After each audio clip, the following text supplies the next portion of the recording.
பேசிக்காக ஒரு CNC program எழுதணும் அப்படின்னா நம்ம என்னென்ன தெரிஞ்சுக்கணும் அப்படிங்கிறத இப்போ பார்க்க போகிறோம். ஒன்று வந்து ஜி கோட், ரெண்டாவது வந்து எம் கோட், மூணாவது வந்து அட்ரஸ் அண்ட் கேரக்டர்ஸ். இது வந்து முக்கியமாக தெரிஞ்சுக்கணும். ஜி கோடை பற்றி தெரிஞ்சுக்கிறதுக்கு முன்னாடி ஃபஸ்ட்டு ஜி கோட்னா என்ன அப்படின்னு தெரிஞ்சுக்கணும். ஜி கோட் அப்படின்னா ஒரு ஜாமெட்ரிக்கல் கோட் அல்லது ப்ரிப்பரேட்டரி கோட் அப்படின்னு சொல்லுவாங்க.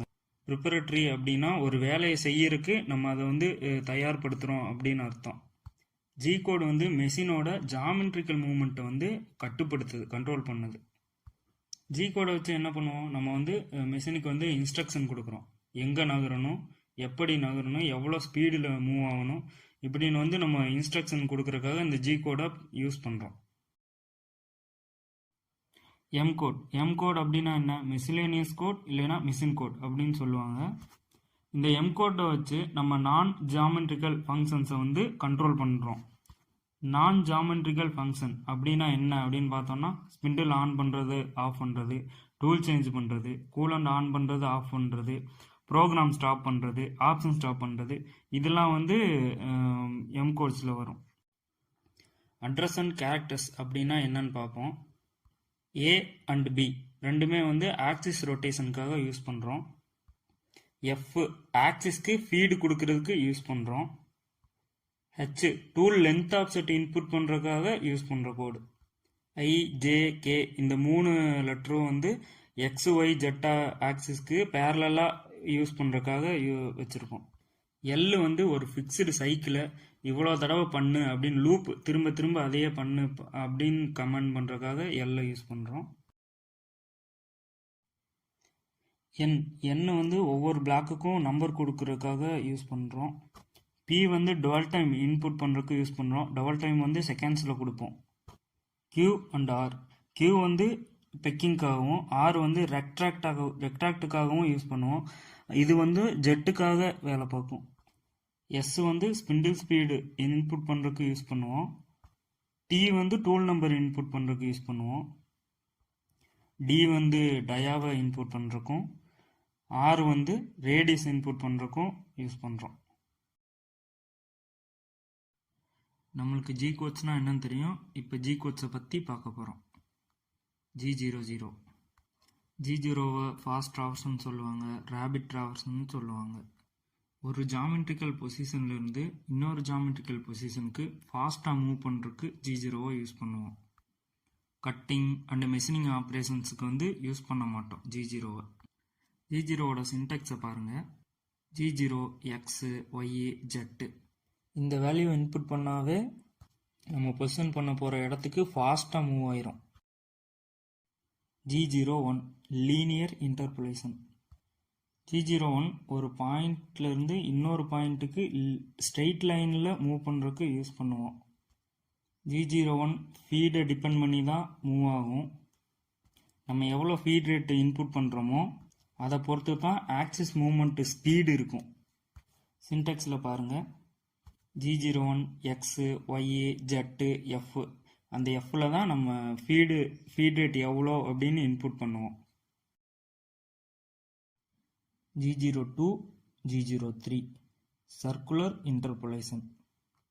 சர்க்குலர் இன்டர்போலேஷன் டூவில் ரவுண்ட் ஷேப்பில் இல்லைன்னா ரேடியஸில் மூவ் பண்ணுறதுக்கு யூஸ் பண்ணுறோம். G01 வந்து எப்படி ஸ்ட்ரெயிட் லைனில் மட்டும் நகருதோ அதே மாதிரி G02 G03 வந்து சர்க்குலர் இன்டர்போலேஷன், அதாவது ரவுண்டாக தான் நகரும். இந்த சர்க்குலர் இன்டர்போலேஷனில் கிளாக் வைஸ்லேயும் டூவில் மூவ் பண்ணலாம், ஆன்டி கிளாக் வைஸ்லேயும் டூவில் மூவ் பண்ணலாம். G02 circular interpolation clockwise direction. இதில் எப்படி எழுதுறோன்னு பாருங்கள். G02 X, Y, R, F. G02னா தெரியும், circular interpolation clockwise direction.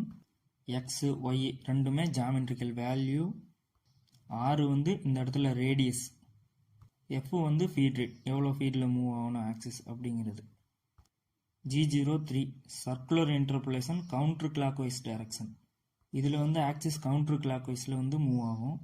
G02க்கும் 3க்கும் Sintex ஒரே மாதிரி தான்.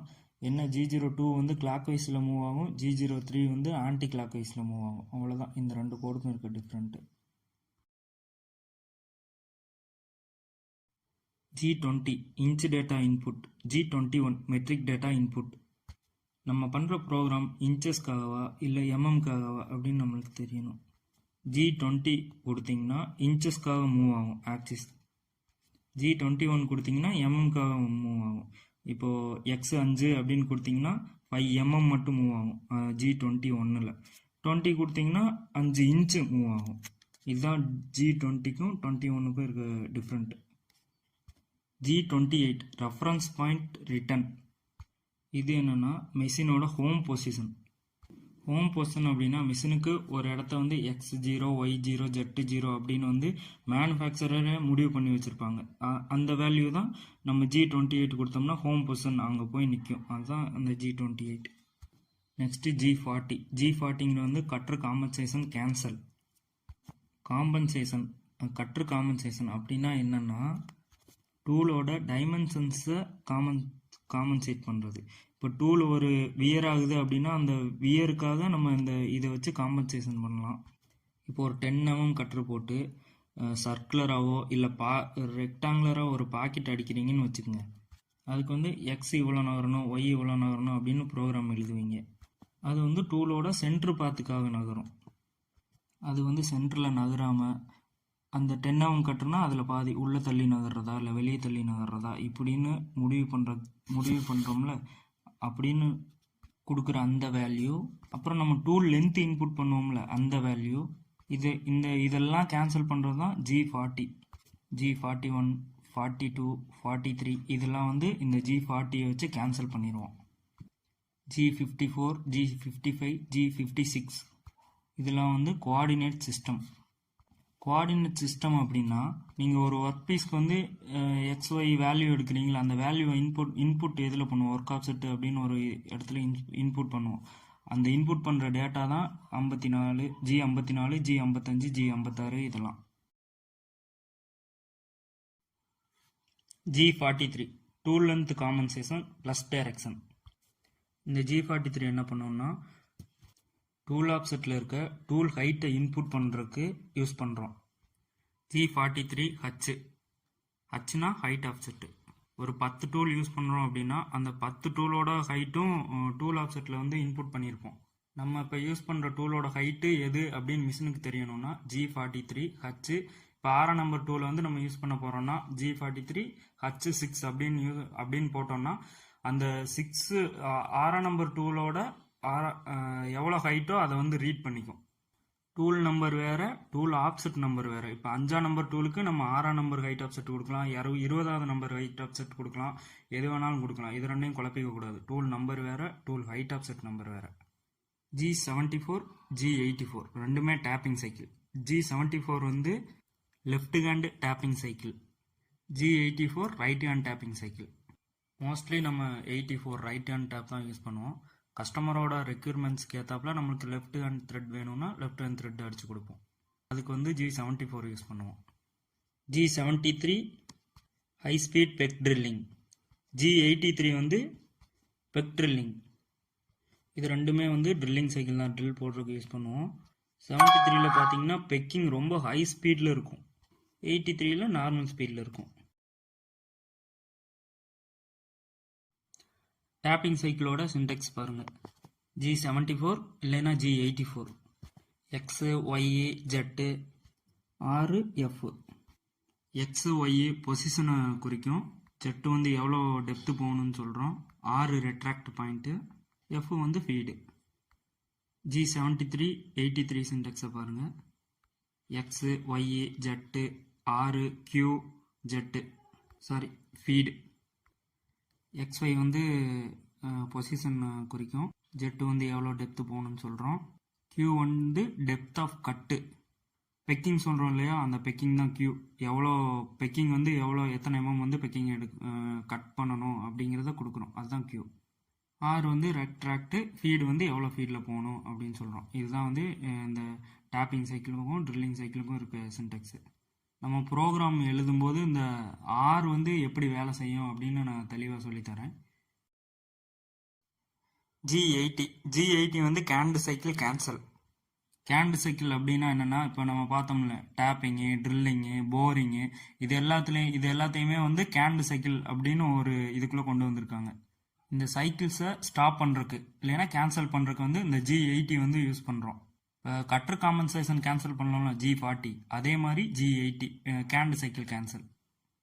G90 அப்சல்யூட் கமெண்ட் அப்படின்னா, நீங்கள் இப்போ ஒரு ஒர்க் ஆஃப் செட்டில் ஒரு இடத்த 0 பண்ணியிருப்பீங்க, அந்த இடத்த 0ன்னு எடுத்துக்கும். அதுக்கப்புறம் XYயில் நீங்கள் என்ன வேல்யூ கொடுத்தீங்கனாலும், இங்கே நகரணும் அங்கே நகரணும்னு என்ன வேல்யூ கொடுத்தீங்கனாலும் அது சென்டர், அந்த நீங்கள் எங்கே 0 பண்ணீங்களோ அந்த இடத்துல இருந்து தான் நகர ஆரம்பிக்கும். மீன்ஸ் அந்த இடத்த வந்து 0லேருந்து நீங்கள் இவ்வளோ தூரம் நகர சொல்கிறீங்க அப்படின்னு கால்குலேட் பண்ணிவிட்டு நான் இருக்கிற இடத்துல இருந்து அந்த இடத்துக்கு போக ஆரம்பிச்சிடும். G91 incremental comment.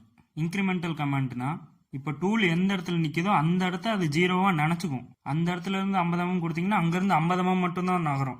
இப்போ நீங்கள் 0 பண்ணியிருக்க இடத்துக்கும் நீங்கள் கொடுக்குற பாயிண்ட்டுக்கும் 100 mm டிஸ்டன்ஸ் இருக்குன்னு வச்சுக்கோங்க. டூல் வந்து 2 இடத்துக்கும் நடுவில் நிற்கிது, 50 mm சென்டரில் நிற்கிது.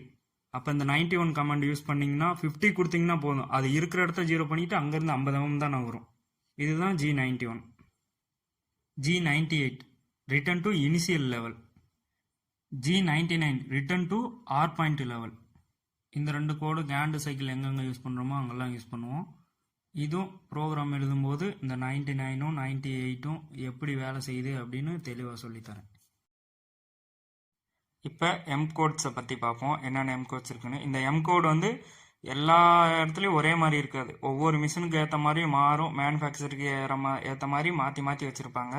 இப்போ நம்ம பார்க்க போகிறதெல்லாம் காமனாக இருக்குது, எல்லா இதுக்கும் யூஸ் பண்ணுறது. அதில் M0 வந்து ப்ரோக்ராம் ஸ்டாப். M0 எங்கே கொடுக்குறீங்களோ அந்த இடத்துல ப்ரோக்ராமை ஸ்டாப் பண்ணி வச்சிடும், அதை தாண்டி ப்ரோக்ராம் ரன் ஆகாது. அடுத்து வந்து M01 வந்து ஆப்ஷனல் ஸ்டாப்பு. ஆப்ஷனல் ஸ்டாப் அப்படின்னா மிஷினில் ஆப்ஷனல் ஸ்டாப் அப்படின்னு ஒரு பட்டன் இருக்கும், அந்த பட்டனை ஆன் பண்ணி வச்சிட்டிங்கன்னா ப்ரோக்ராம் ஓடிட்டு இருக்கும்போது M01 நீங்கள் ஆன் பண்ணியிருக்க டைமில் அந்த M01 வரையில் நிற்கும். அதே இது அது எனபிள் பண்ணாமல் ஆஃப் பண்ணி வச்சுருந்தீங்கன்னா M01 வந்தாலும் அதை ஸ்கிப் பண்ணிவிட்டு தாண்டி போயிட்டே இருக்கும், அது ஓடிட்டே இருக்கும். M03 M04 M03யும் 4 வந்து ஸ்பிண்டில் ஆன் பண்ணுறதுக்கு யூஸ் பண்ணுறோம். 3 வந்து கிளாக் வைஸில் சுற்றும் ஸ்பிண்டில், 4 வந்து கவுண்டர் கிளாக் வைஸில் சுற்றும். M05 வந்து ஸ்பிண்டில் ஸ்டாப் பண்ணுறோம். அப்புறம் M06 வந்து டூல் சேஞ்ச் கமெண்ட். நம்மளுக்கு டூலை சேஞ்ச் பண்ணும்போது இப்போ 2ஆம் நம்பர் டூல் வேணும் அப்படின்னா T6 அப்படின்னு கால் பண்ணோம்னா அந்த 2ஆம் நம்பர் டூல் வந்து நிற்கும். M06 T2 அப்படின்னு கொடுத்தோம்னா 2ஆம் நம்பர் டூவில் சேஞ்ச் பண்ணிடும், அதுதான் அந்த M06 டூல் சேஞ்ச் பண்ணுறதுக்கு யூஸ் பண்ணுறோம்.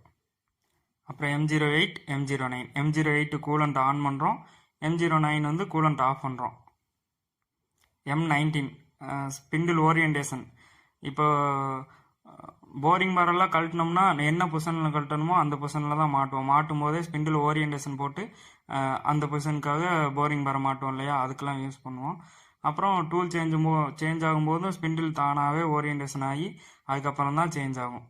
நம்மளுக்கு இடையில ஸ்பிண்டில் ஓரியன்டேஷன் பண்ணி நிப்பாட்டணும் அப்படின்னா M19 கொடுத்தோம்னா ஓரியன்டேஷன் ஆகி நிப்பாட்டிக்கும். M30 program stop and reset. M30 call ஆயிடுச்சுன்னா ப்ரோக்ராம் ஸ்டாப் ஆகிட்டு திருப்பி ஃபஸ்ட்டே போயிடும், ரீசெட் ஆகிடும், டாப்புக்கு போயிடும் ப்ரோக்ராம் டாப்புக்கு. இந்த எம் கோடெல்லாம் நம்மளுக்கு ரொம்ப முக்கியம். ப்ரோக்ராம் படிக்கும்போது நம்ம ஃபுல்லாக என்னென்ன எங்கெங்கே யூஸ் பண்ணுறோன்னு பார்த்து தெரிஞ்சுக்கலாம்.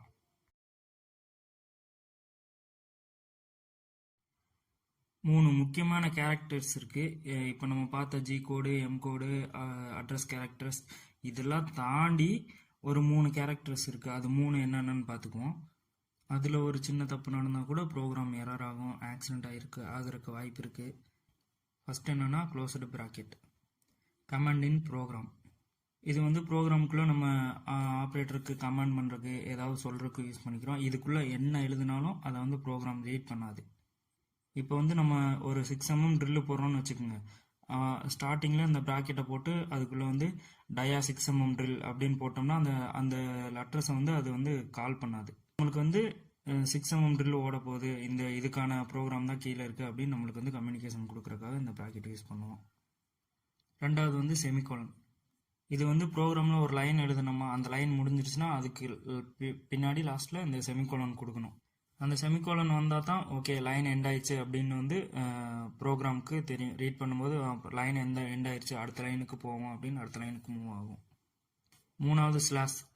இந்த ஸ்லாஷ் வந்து ப்ரோக்ராமில் இருக்க ஒரு சில லைன்ஸை வந்து ஸ்கிப் பண்ணுறதுக்காக யூஸ் பண்ணுவோம். மெஷினில் அந்த பட்டன் இருக்கும், ஸ்கிப் அந்த ஸ்லாஷ் போட்ட மாதிரி பட்டன் இருக்கும். அந்த பட்டனை எனபிள் பண்ணிட்டோம்னா ப்ரோக்ராம்குள்ளே இந்த லைன் ஆரம்பிக்கிறதுக்கு முன்னாடி இந்த ஸ்லாஷ் எங்கெங்கெல்லாம் கொடுத்துருக்கோமோ அந்த லைனெல்லாம் ஸ்கிப் பண்ணிவிட்டு ப்ரோக்ராம் ஓட ஆரம்பிக்கும். ப்ரோக்ராம் எழுதும் போதும் ரீட் பண்ணும்போதும் இதெல்லாம் வந்து முக்கியமாக நம்ம பார்த்துக்கணும். ஓகே ஃப்ரெண்ட்ஸ், இதோட இந்த வீடியோ முடிஞ்சிருச்சு. ப்ரோக்ராம் பண்ணுறதுக்கான அடிப்படையாக என்னென்ன தேவை அதை வந்து பார்த்துருக்கோம். ஃபுல்லாக பிகினர்ஸ்க்கு புரிகிற மாதிரி சொல்லியிருக்கேன்னு நான் நம்புகிறேன். நெக்ஸ்ட் வீடியோவில் இதை வச்சு எப்படி ஒரு பேசிக் ப்ரோக்ராம் பண்ணலாம் அப்படின்னு சொல்லிட்டு ப்ரோக்ராம் பண்ணி எழுதி எல்லாம் ப்ராக்டிஸ் பண்ணலாம். இது வீடியோ பிடிச்சிருந்துச்சுன்னா லைக் பண்ணுங்கள். அவங்க கற்றுக்கணும் அப்படின்னு ஆசையாக இருக்க ஃப்ரெண்ட்ஸுக்கு ஷேர் பண்ணுங்கள். சப்ஸ்கிரைப்